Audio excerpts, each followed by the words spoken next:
In this shocking near-death experience, NDE, a man is taken to the afterlife and receives a startling warning.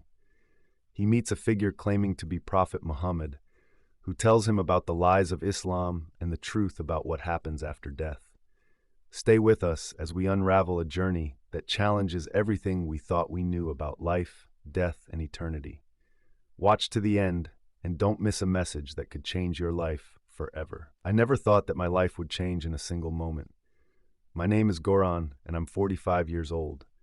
I was living in a small, quiet town in Serbia, far from the hustle and bustle of city life. My home was nestled in the countryside, surrounded by fields that stretched for miles, and a cool breeze that always reminded me of simpler times. Life here was slow and peaceful. I worked as a carpenter, following in the footsteps of my father, a simple trade but one that gave me purpose. I had never been a particularly religious man. I knew the basics of Orthodox Christianity, having grown up in a Christian household, but like many others, I drifted away from faith. It wasn't that I didn't believe. It was more that life got busy, and I didn't think much about God, salvation, or the afterlife. My wife, Milena, would remind me from time to go to church, but I always found an excuse. Too tired, too busy, too many things to do. Everything changed one cold evening. I remember the details clearly. I was in my workshop, finishing a table for a neighbor. The sky outside had turned a deep dark blue as the sun disappeared behind the hills. There was a storm brewing. The wind howled through the trees, and I could hear the occasional roll of thunder in the distance. As I worked, I felt a strange sensation in my chest. It wasn't pain at first, more like pressure, as if something heavy had been placed on my chest. I ignored it, thinking it was just fatigue. But the pressure grew stronger, and soon it became pain. Sharp, searing pain that shot down my left arm. I dropped the hammer I was holding and clutched my chest, gasping for air. My heart was racing, and I knew something was terribly wrong. I stumbled out of the workshop and called for Milena. She came running, panic written all over her face. "I think it's my heart," I managed to say between gasps. She grabbed the phone and called for an ambulance, but deep down, I knew that help wouldn't come in time. The pain was unbearable, and my vision blurred. I collapsed on the floor, clutching my chest as everything around me faded into darkness. The last thing I remember was Milena's voice, calling my name, and then nothing. When I opened my eyes again, I wasn't in my workshop anymore. At first, I thought I had woken up in a hospital, but this place was nothing like any hospital I had ever seen. It was dark, yet somehow I could see everything around me. The air was thick and heavy, and there was an eerie silence, the kind that makes your skin crawl. I stood up, my chest no longer in pain, but something felt off. I looked down at my body and realized that I wasn't wearing the clothes I had on before. Instead, I was dressed in a simple white robe. I turned around, expecting to see Milena or the paramedics, but I was alone. "Where am I?" I asked, my voice echoing in the emptiness. As I took a few steps forward, the ground beneath me seemed to shift. It wasn't solid like the earth I knew. It was as if I was walking on air, yet I wasn't floating. It was a sensation I had never experienced before, and it filled me with a sense of dread. Suddenly, in the distance, I saw a figure approaching. At first, I couldn't make out who it was. The figure was shrouded in a faint light, but as it came closer, I recognized the face. It was a man with a long beard, dressed in robes that seemed ancient, as though he had stepped out of a time long forgotten. "Who are you?" I asked, my voice trembling. The man stopped a few feet away from me and looked me in the eyes. His gaze was piercing, and for a moment, I felt as if he could see right through me. He raised his hand and spoke in a voice that was calm yet filled with authority. "I am Muhammad." I stared at him, unable to speak. Muhammad, the prophet of Islam? What was he doing here? This made no sense. I had heard about him, of course, but I had never paid much attention to his teachings. And now, here he was, standing in front of me in this strange, otherworldly place. "You are wondering why I am here," he said, as if reading my thoughts. "You are at the brink of death, and you have questions." I nodded slowly. There was so much I wanted to ask, but my mind was racing, and I couldn't form the words. Muhammad stepped closer, and the light around him dimmed.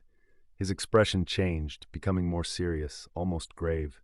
"You must listen to me carefully," he said.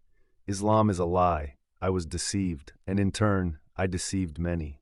My followers believe that by following my teachings, they will find paradise. But they are wrong. The true path lies elsewhere, and if you do not find it, you will be lost forever. I stood there, stunned. I couldn't believe what I was hearing. Was this really Muhammad, the same man millions of people followed? And now he was telling me that everything they believed was a lie? But why are you telling me this? I asked, my voice barely a whisper. He looked away, as if ashamed. Because I am in hell, he said quietly, and I don't want anyone else to suffer the same fate. I was wrong. Jesus is the truth, the only way, but many will not listen, and they will perish. The weight of his words hit me like a ton of bricks. I had never thought much about Islam or any other religion for that matter. But now, standing here in the presence of this man, I realized that this was no ordinary encounter. This was a warning, and it was up to me to heed it. As I stood there, holding his hand, the warmth and peace continued to flood my soul. It was unlike anything I had ever experienced before, a sense of belonging, of finally understanding something so much greater than myself. For the first time in my life, I felt like I knew the truth. The doubts that had clouded my mind for so long were gone, replaced by a certainty I couldn't explain. Jesus looked at me with those kind eyes and said, "Your time here is not over, Goran. You must return to the world of the living. There is still work for you to do." I didn't want to leave. This place, this feeling of being in the presence of God, was something I had never thought possible. The thought of going back to my life, my mundane existence, seemed unbearable compared to the beauty and peace I had found here. "But I don't want to go," I whispered, my voice trembling. Jesus smiled again, a smile full of understanding. "I know, but you must. You have been given a second chance. Go and share what you have learned. Tell the world the truth, so that others may find their way to me before it is too late." I looked at him, tears streaming down my face. How could I do that? How could I possibly go back to the world after seeing what I had seen, knowing what I now knew? But deep down I realized he was right. My journey wasn't over. There were others who needed to hear this message, to understand the truth before they fell into the abyss. Before I could say another word, the world around me began to shift again.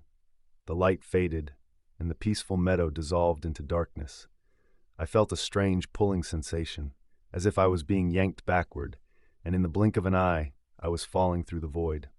I gasped, sucking in a deep breath as my eyes flew open. The first thing I saw was the bright fluorescent lights of the hospital room above me. The beeping of machines filled my ears, and the sterile smell of antiseptic invaded my senses. For a moment I was disoriented, unsure of where I was or what had just happened. Then it all came flooding back, the pain, the collapse, the abyss, Muhammad's warning, and the encounter with Jesus. I tried to sit up, but my body was weak. I groaned softly, and that's when I heard her voice. "Goran, you're awake!" Milena was by my side, her face pale and tear-streaked, but her eyes were filled with relief. She reached out and grabbed my hand, squeezing it tightly. "Thank God," she whispered, her voice trembling. "I thought I had lost you." I looked at her, still trying to make sense of everything. "How long?" I managed to ask, my throat dry and my voice hoarse. "You were out for 2 days," she said, her voice barely a whisper. "The doctors said it was a heart attack, but it was unlike anything they had seen. You were gone, Goran. No pulse, no heartbeat for nearly 10 minutes. 10 minutes? I stared at her in shock. No pulse for 10 minutes? I should have been dead, but I wasn't. I had been given a second chance, just like Jesus had said. I looked around the room, taking in the machines that were monitoring my vitals, the IV drip in my arm, the nurses and doctors moving about. Everything felt surreal, like I was caught between two worlds. I had been to the edge of death, and now I was back. But the experience was still so fresh in my mind that it felt more real than the room I was lying in. I need to tell you something," I whispered to Milena, my voice shaking. She looked at me with concern. "What is it?" I took a deep breath, trying to gather my thoughts. How could I possibly explain what had happened? How could I make her understand the warning I had been given, the truth I had seen? "I saw something," I began, my voice faltering. "While I was gone, I saw things. I met people." Melena's eyes widened and she leaned in closer. "What do you mean? What did you see?" "I saw Muhammad," I said, the words sounding strange even to me. He warned me. He told me that Islam is a lie, that he was wrong, and now he's suffering in hell because of it. Melina gasped, her hand flying to her mouth. Muhammad, are you sure? I nodded, my heart pounding. Yes, he was there, and he told me that I had to follow the true path, or I would be lost too. He said Jesus is the only way. Melina was silent for a moment, her eyes wide with shock. I knew it sounded unbelievable, but I had to tell her the truth. I had been given this message for a reason, and I couldn't keep it to myself. I saw Jesus too, I continued, my voice growing stronger. He saved me. He told me that I still had time to choose the right path, but that many people are being led astray. We have to follow him, Melina. He is the only way to heaven. Tears filled her eyes as she listened, and she squeezed my hand tightly. Oh, Goran, she whispered. I knew there was more to what happened. I knew God had a reason for bringing you back. I nodded, my heart heavy with the weight of the message I had been given. I had seen the truth with my own eyes, and now it was my responsibility to share it with others. But I also knew that it wouldn't be easy. There would be people who wouldn't believe me, people who would reject the message just like I had rejected faith for so long. But I had no choice. I had been to the edge of death, and I had seen what awaited those who followed the wrong path. I couldn't stay silent. Over the next few weeks, as I recovered in the hospital and eventually returned home, the experience weighed heavily on my mind. I couldn't stop thinking about what I had seen and the message Jesus had given me. I knew that I had to share it, but I didn't know where to begin. Melina was supportive, as always. She listened patiently as I told her more about my experience, and together we prayed for guidance. I started going to church again, something I hadn't done in years, and as I sat in the pews listening to the priest speak, I realized how much I had missed. The truth had been in front of me all along, but I had ignored it, distracted by the busyness of life. Now I couldn't ignore it any longer. I had been given a second chance, and I knew that I had to use it wisely. One evening, as we sat together in our living room, I turned to Melina. I think I need to tell others, I said quietly. Not just you, everyone. People need to know the truth. Melina nodded, her eyes full of understanding. You're right, she said softly. But how will you do it? I hadn't figured that part out yet. How does someone share something so personal, so unbelievable with the world? But then I remembered what Jesus had said. Go and share what you have learned. Tell the world the truth. It wasn't about how I felt or how difficult it might be. It was about the message. And if I could save even one person from falling into the abyss, it would be worth it. I'll find a way, I said, determination filling my voice. I have to. After much thought and prayer, I realized that the best way to share my story was to speak to my community first. I knew the people in my small town, and many of them knew me. They would listen, even if they didn't understand right away. But how could I get them to believe that what I had experienced was real? I decided to speak to our local priest, Father Dimitri. He had known me since I was a child, and though I had not been to church regularly in years, I knew he would listen. I hoped that he could offer me guidance or perhaps a way to reach others. One Sunday after the liturgy, I approached him as he stood near the altar, talking with some parishioners. When he saw me, his face lit up with surprise. Goran, it's been so long, he said warmly, shaking my hand. Yes, Father, I replied, my heart racing. I've been through something I need to talk to you about. He led me into a small side room where we could speak in private. As I sat down, I could feel my hands trembling. How would he react to what I had to say? Would he think I was crazy? I had a near-death experience, I began, my voice shaky but determined. I was gone for 10 minutes, Father. The doctors said there was no heartbeat. But during that time, I saw things I can't explain. Father Dimitri's expression became serious, and he listened intently as I told him about the abyss, the encounter with Muhammad, and my conversation with Jesus. I explained the warning I had received about Islam and the lies it spread, and how Jesus had told me that he is the only way to salvation. When I finished, there was a long silence. Father Dimitri sat back in his chair, his eyes thoughtful. I braced myself for his response, unsure of what he would say. Goran, he said slowly, what you have experienced is powerful. Near-death experiences are rare, but they do happen, And while I cannot claim to understand fully what you went through, I believe that God has given you this vision for a reason. I felt a wave of relief wash over me. He believed me. Or at least, he believed that what I had seen had a purpose. You must share this with others, he continued, but you must do it carefully. People may be skeptical, or they may even react with hostility.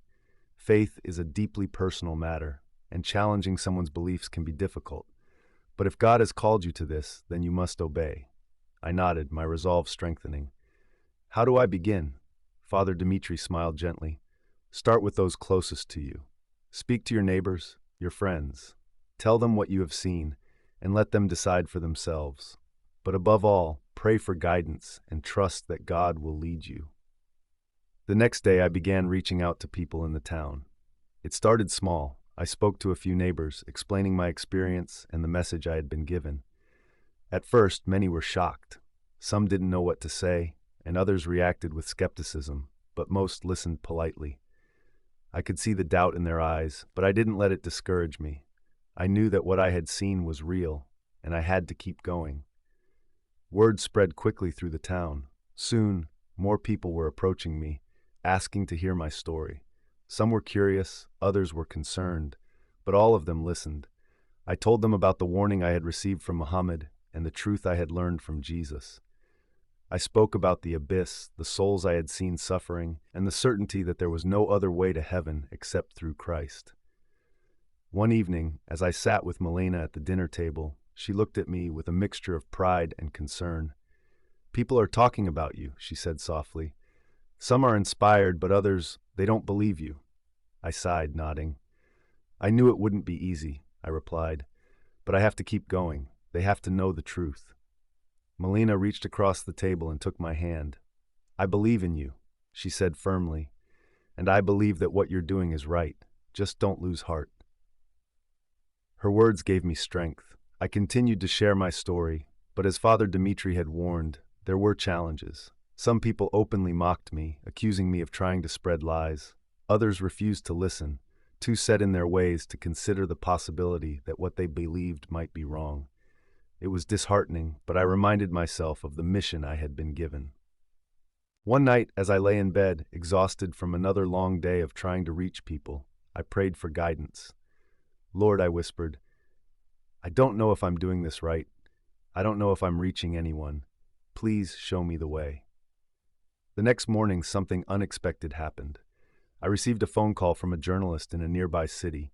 He had heard about my story through a friend and wanted to interview me. At first, I was hesitant. The thought of sharing my experience with a wider audience made me nervous, but I realized this was the opportunity I had been praying for. This could be a way to reach even more people. I agreed to the interview, and a few days later, the journalist arrived at my home. He was a young man named Stefan, with a friendly smile but a skeptical look in his eyes. He set up his recording equipment, and after a few pleasantries, he got straight to the point. So, Goran, he said, leaning forward, tell me about your experience. What exactly happened? I took a deep breath and began to recount my story once more. I spoke about the heart attack, the dark place I had found myself in, and the warning from Muhammad. I described the abyss and the suffering souls, and finally I spoke about Jesus, his message of salvation, and the truth I had learned. As I spoke, Stefan's expression changed. The skepticism in his eyes faded, replaced by something else, something that looked like curiosity, or perhaps even belief. When I finished, there was a long pause. That's quite a story, he said finally. And you're certain it was real? I'm certain, I replied firmly. It wasn't a dream. It wasn't my imagination. I was shown these things for a reason, and that reason is to warn others. Stefan nodded slowly. I'll write the article, he said, his voice thoughtful. I don't know how people will react, but I'll tell your story. I thanked him, and after he left, I sat in silence for a long time. I didn't know what the outcome of the interview would be, but I felt a sense of peace. I had done what I could, and now it was in God's hands. A few weeks after the interview was published, everything changed. The article was picked up by a national news outlet, and suddenly my story was everywhere. People from all over the country were contacting me, some with questions, others with words of encouragement. But there were also those who were angry. accusing me of trying to spread lies about their faith. It wasn't easy. The backlash was intense, but so were the messages of support. I heard from people who had been questioning their beliefs, people who had been searching for the truth, and they told me that my story had opened their eyes. Melina and I prayed every night, asking for strength and guidance as we navigated this new reality. I knew that I had been given a responsibility, and I couldn't back down now. The message I had received was too important. As the months passed, I began speaking at churches and events, sharing my experience with anyone who would listen. Each time I told my story, I felt a renewed sense of purpose. This was the mission Jesus had given me, and I was determined to fulfill it. One evening, as I sat by the window of our home, watching the sunset over the hills, Melina came and sat beside me. She rested her head on my shoulder and whispered, "You've done so much, Goran. I'm so proud of you." I smiled, grateful for her unwavering support. "I couldn't have done it without you," I replied. As I looked out at the fading light, I thought about the journey I had been on. I had seen the edge of hell, and I had spoken to Jesus himself. I had been given a second chance at life, and I had made it my mission to share the truth with the world. I didn't know what the future held, but I knew one thing for certain. The truth I had learned was too important to keep to myself. I would continue to share it, no matter the cost, because I had seen with my own eyes what awaited those who were led astray, and I would not let them fall into the abyss. If this story has moved you, don't forget to like, subscribe, and hit the notification bell to stay updated. There are many more stories like this, and you don't want to miss them. Share this message and help spread the truth.